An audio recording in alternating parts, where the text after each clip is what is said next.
Hello guys, welcome back to my channel trading lens. तो चलिए मुहूर्त ट्रेडिंग के ऊपर बात करते हैं। तो मुहूर्त ट्रेडिंग पे बहुत से लोग बोलते हैं कि हमें स्टॉक बाय करना चाहिए लॉन्ग टर्म के लिए। तो देखो, मैं यहाँ पे ये बताने वाला हूँ कि अगर आप स्टॉक कोई भी लॉन्ग टर्म के लिए बाय करते हो तो उसका कोई भी टाइम नहीं होता, आप उसको कभी भी बाय कर सकते हो। स्टॉप के आसपास भी आप उसको बाय कर सकते हो, बट कंडीशन क्या होती हैं, कभी भी आप लॉन्ग टर्म के लिए कोई स्टॉक बाय कर रहे हो तो उसका टाइम स्पैन होता है, आपको 10 ईयर के लिए बाय करना है या फिर 15 ईयर के लिए या मैक्सिमम 20 ईयर के लिए उसको परचेज करना है। ओके, तो इस कंडीशन में क्या होता है, आपके पास होता है इतना ज़्यादा टाइम। तो इस टाइम के होने की वजह से वो आपको एक अच्छा रिटर्न दे सकता है, क्योंकि जैसे अगर हम ये रिलायंस एक बहुत ही अच्छा स्टॉक माना जाता है, इसका मंथली चार्ट हम कंसिडर करेंगे और इसका हम चेक करते हैं कि ये जैसे मैंने देखा यहाँ पे कि हम थोड़ा पीछे जाके यहाँ पे देखते हैं कि 10 साल में इसने कितना रिटर्न दिया है आपको। ओके, तो 10 साल का देख लेते हैं तो 12 पे आते हैं हम। तो 12 का देख लेते हैं, तो 12 का आप देखोगे तो यहाँ पे ये देखिए, ये इस पॉइंट के आसपास चलता था उस टाइम पे 360 के आसपास। तो आप यहाँ पे ये देख सकते हैं कि ये 360 के आसपास ट्रेड करता था और आज ये ट्रेड कर रहा है किस लेवल पे। तो आप यहाँ पे ये देखोगे तो ये 2400 के आसपास ट्रेड कर रहा है। तो इस पे आपको बहुत ही अच्छा रिटर्न मिला है, क्योंकि आपने क्या दिया, उस पर टाइम दिया। पर यहाँ पे क्या करते हैं बहुत से लोग, वो टाइम नहीं देते, मतलब 2 साल या 3 साल में ही उसको स्टॉक को सेल कर देंगे। तो उस केस में आपको मुहूर्त ट्रेडिंग के दिन कोई भी स्टॉक प्लान नहीं करना चाहिए, क्योंकि अगर आप छोटे टाइम स्पेन के लिए ले रहे हो, और इसको मैं वीकली चार्ट पे करके दिखाता हूँ कि सपोज़ करो आपने इस पॉइंट के आसपास लिया, ये वीकली चार्ट है इसका। तो 1 साल का पहले देख लेते हैं हम। तो इस पॉइंट के आसपास लिया, ये दिवाली का टाइम होगा, नवंबर है इस पे। तो ये दिवाली के आसपास आपने लिया, तो आपने इसी पॉइंट के आसपास लिया और इसी पॉइंट के आसपास वो आज भी ट्रेड कर रहा है। तो आप यहाँ पे देख सकते हो कि 1 साल में आपका कुछ भी नहीं गया है। यहाँ पे इसने इस पॉइंट के आसपास भी बाई किया होगा, उसको कुछ भी नहीं मिला है। ये मैं एक ब्लू चिप कंपनी का बता रहा हूँ, जो कि एक रिलायंस इंडस्ट्री है, जिसमें सब लोग ये सोचते हैं कि हम इसमें पैसा लगा दें तो हमारा पैसा डूबेगा नहीं। आप उस कंपनी का ये एनालिसिस देख रहे हो कि 1 साल में उसने आपको कुछ भी रिटर्न नहीं दिया as compare to long term. तो स्विंग ट्रेडिंग में क्या होता है, स्विंग ट्रेडिंग में किसी ने यहाँ बाय किया, यहाँ सेल कर दिया, या फिर यहाँ सेल किया, इधर बाय कर लिया, वो इस तरीके से फ्यूचर शॉर्ट बाय सेल करते हैं। तो उसमें क्या होता है, वो एनालिसिस करके उसमें प्लानिंग करके ट्रेड लेते हैं और उसको एग्जीक्यूट करके उसका प्रॉफिट बुक करते हैं उसमें। तो हम यहाँ इन्वेस्टिंग की बात कर रहे हैं, हम ट्रेडिंग की बात नहीं कर रहे हैं यहाँ पे। तो अगर मैं इसका 2 साल का डेटा देखूँ तो हम यहाँ चले जाते हैं। तो 2 साल पहले ये इस पॉइंट के आसपास ट्रेड करता था, 2000 के आसपास, और ये आज 2400 के आसपास है। तो मीन्स आपको 400 पॉइंट इस पर मिले हुए हैं। ओके, 400 to 500 पॉइंट आपको मिले हुए हैं 2 साल के अंदर। तो मैं ये बता रहा हूँ, अगर आप 2 साल 5 साल इस तरीके से ट्रेड प्लान कर रहे हो इन्वेस्टिंग के लिए, तो वो आपको बिल्कुल भी नहीं करनी मुहूर्त ट्रेडिंग के दिन। ये मैं अपने एक्सपीरियंस से बता रहा हूँ। अगर आप 10 ईयर का स्पैन लेके इन्वेस्ट करना चाहते हो, तब तो वो बहुत ही ज़्यादा बेस्ट रहेगा आपके लिए। उस पर क्या होता है, आप यहाँ पे भी बाय कर लोगे ना, तब भी आपको 10 ईयर में एक अच्छा ग्रोथ देखने के लिए मिल जाएगा।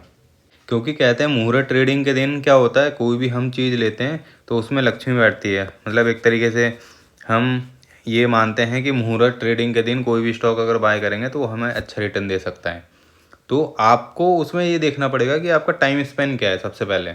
अगर आप स्विंग ट्रेडिंग के पर्पज़ से ले रहे हो, 1 साल मुझे होल्ड करना है, 2 साल होल्ड करना है, तो उस तरीके से यहाँ पे नहीं लिया जाता। कोई भी प्लानिंग आपको इस तरीके से नहीं करनी होगी, क्योंकि अगर आपको 2 साल या 3 साल के लिए प्लानिंग करनी होगी तो उस पर आपको एनालिसिस करना पड़ेगा। आप यहाँ पे अगर ये देखेंगे डेली टाइम फ्रेम में, तो यहाँ पे देखिए ये स्टॉक इस पॉइंट के आसपास है, यहाँ पे ट्रेड कर रहा है, फिर यहाँ आ गया, फिर यहाँ ये ऊपर भी निकल जाएगा। तो यहाँ पे आपको ये समझना पड़ेगा कि आप अगर स्टॉक बाय कर रहे हो तो आपको इस पॉइंट के आसपास कहीं पे उसको पकड़ना है और इस पॉइंट के आसपास कहीं पे सेल कर देना है। ये आपका थॉट प्रोसेस होना चाहिए। और अगर मैं 2 साल के टाइम स्पेन की बात करूँ तो आपको इस तरीके से प्लान करना चाहिए कि यहाँ पे आपने बाय किया और यहाँ कहीं या यहाँ कहीं पे आके आपने उसको सेल कर दिया। इस तरीके से प्लानिंग होनी चाहिए। तो अगर आप ये सोचोगे कि मेरे को मुहूर्त ट्रेडिंग के दिन वो स्टॉक इस पॉइंट के आसपास मिल जाएगा, तो ऐसा बिल्कुल भी नहीं होता है। ओके, क्योंकि आप यहाँ पे ये देख सकते हो, अगर मंथली इस पे देखोगे तो ये मे बी ये हेड एंड शोल्डर पैटर्न बना के इसको ब्रेकआउट करके नीचे की तरफ निकल जाए। ओके, जैसे मैं विप्रो का दिखाऊँ यहाँ पे, ये देखिए विप्रो में क्या हुआ है, ये मंथली चार्ट है। ओके, तो यहाँ पे ये लास्ट ईयर ये इस पॉइंट के आसपास था मुहूर्त ट्रेडिंग के दिन, और आज देख लो ये 382 के आसपास है। ओके, और HDFC बैंक का देख लेते हैं। HDFC बैंक भी एक रिप्यूटेड बैंक है। अब यहाँ पे देखेंगे तो ये इस लेवल के आसपास था लास्ट ईयर, और आज भी उसी लेवल के आसपास ही है, ज़्यादा कुछ डिफरेंस नहीं है। और भारतीय एयरटेल देख लो, मतलब ये ऐसी कंपनी है जिनमें लोग क्या करते हैं, ज़्यादा कुछ बिना सोचे समझे इन्वेस्ट कर सकते हैं। उस कंपनी में ऐसा हो रहा है। अब यहाँ पे ये देखोगे तो ये 700 के आसपास था, आज 800 के आसपास है, सिर्फ 100 पॉइंट मिले हैं। ओके, और ये SBI बैंक यहाँ पे देख सकते हैं कि आप ये इस लेवल के आसपास कहीं पे था, और आपको 100 पॉइंट इसमें मिले हैं। ओके, तो मैं बस यहाँ पे ये कहना चाह रहा हूँ कि अगर आपका टाइम स्पेन सिर्फ 2 साल 3 साल है, तो आपको मुहूर्त ट्रेडिंग के दिन स्टॉक प्लान करने की ज़रूरत नहीं है। इस दिन आप क्या कर सकते हो, ऐसे स्टॉक ढूंढ सकते हो जो अपने लोवेस्ट पॉइंट के आसपास है, जहाँ से आपको एक दिख रहा है कि यहाँ से एक बाउंस आपको देखने के लिए मिलेगा। तो इस पे मैं कल आपके लिए वीडियो बनाऊंगा कि कौन से स्टॉक हैं जो आप बाय कर सकते हो, बट मैं आपको अभी ये बताना चाह रहा हूँ कि आपको इस तरीके से रैंडमली कुछ भी प्लान नहीं करना कि लोग बोल रहे हैं मुहूर्त ट्रेडिंग के दिन आप ये कर लो, कोई भी स्टॉक बाय कर लो। तो इस तरीके से आपको बिल्कुल भी प्लान नहीं करना है।